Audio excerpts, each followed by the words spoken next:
dengan NIM 240111503 dan rekan saya Siti Sophia Tiska Pratama dengan NIM 240111504. Kami dari Program Studi Pendidikan Fisika Universitas Muhammadiyah Profesor Dr. Hamka.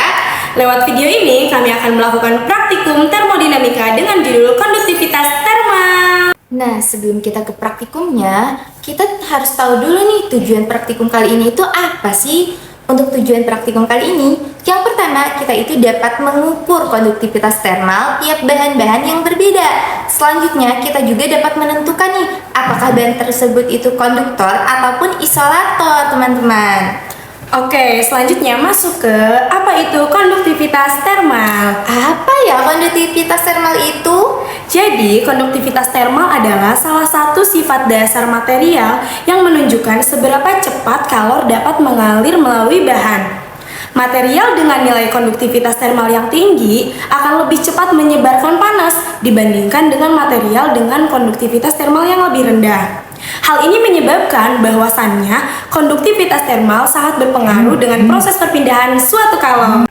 Nah, untuk rumus konduktivitas termal yaitu K sama dengan delta Q dot H per A dot delta T besar dot delta T kecil, di mana K-nya itu adalah konduktivitas termal dengan satuan watt per meter Kelvin. Untuk delta Q-nya itu adalah jumlah kalor yang berpindah dengan satuan joule. Untuk H-nya itu ketinggian atau ketebalan dengan satuan meter. Untuk A-nya itu adalah luas penampang dengan satuan meter kuadrat. Untuk delta T besarnya itu adalah perubahan suhu dengan satuan Kelvin atau derajat Celcius.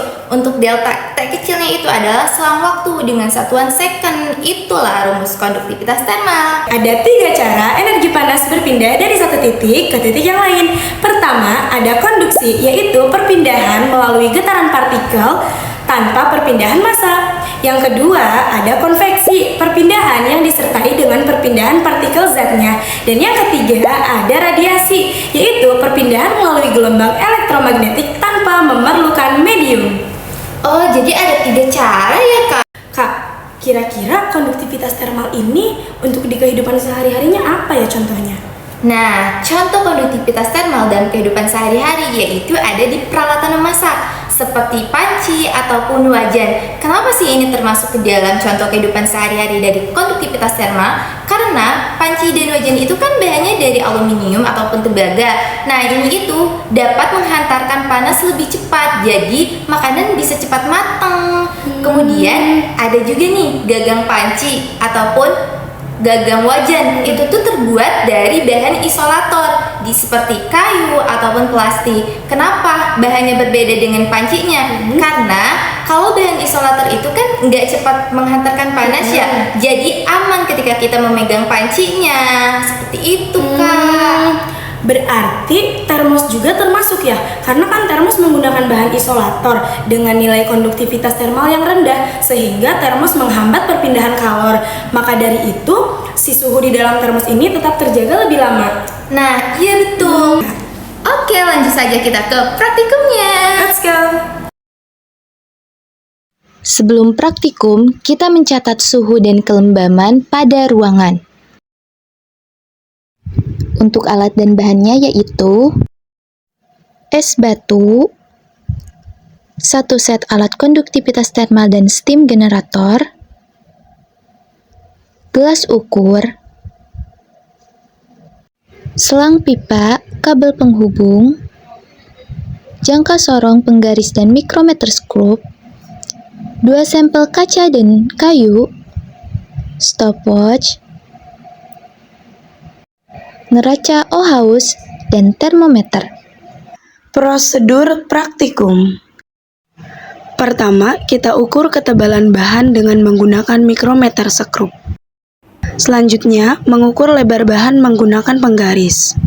Kemudian, mengukur suhu es batu menggunakan termometer. Selanjutnya, mengukur massa es batu dengan menggunakan neraca Ohaus.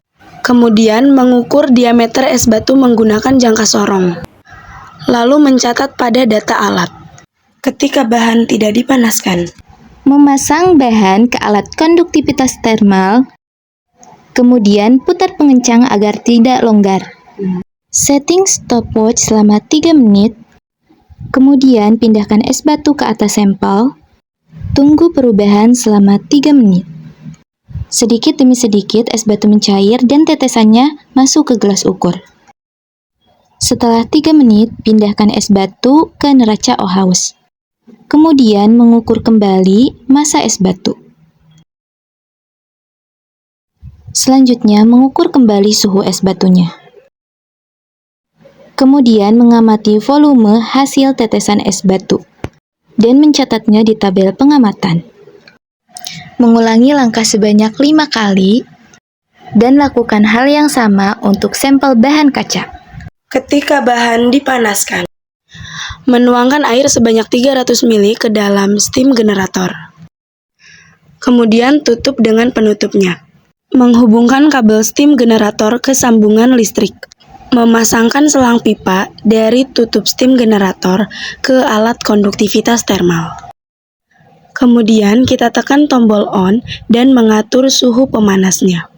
Selanjutnya kita pindahkan es batu ke atas sampel bahan dan setting waktu selama 3 menit. Setelah 3 menit, kita pindahkan es batu ke atas neraca Ohaus. Kemudian kita mengukur kembali massa es batu setelah dipanaskan. Mengukur kembali suhu es batu setelah dipanaskan. Dan mengamati volume hasil tetesan dari es batu. Kemudian mencatat hasilnya di tabel pengamatan. Mengulangi langkah yang sama sebanyak 5 kali percobaan dan melakukan hal yang sama untuk sampel bahan kaca. Data yang didapat. Berikut merupakan data yang diperoleh dari praktikum. Hasil nilai konduktivitas termal saat tidak dipanaskan. Dengan menggunakan rumus ini, hasil konduktivitas termal pada kayu yaitu 0,003 Watt per meter Kelvin, sedangkan untuk nilai teorinya adalah 0,10 sampai 0,30 Watt per meter Kelvin. Hasil konduktivitas termal kaca yaitu di 0,004 Watt per meter Kelvin, untuk nilai teorinya yaitu 0,7 sampai 1,1 Watt per meter Kelvin. Hasil nilai konduktivitas termal saat dipanaskan.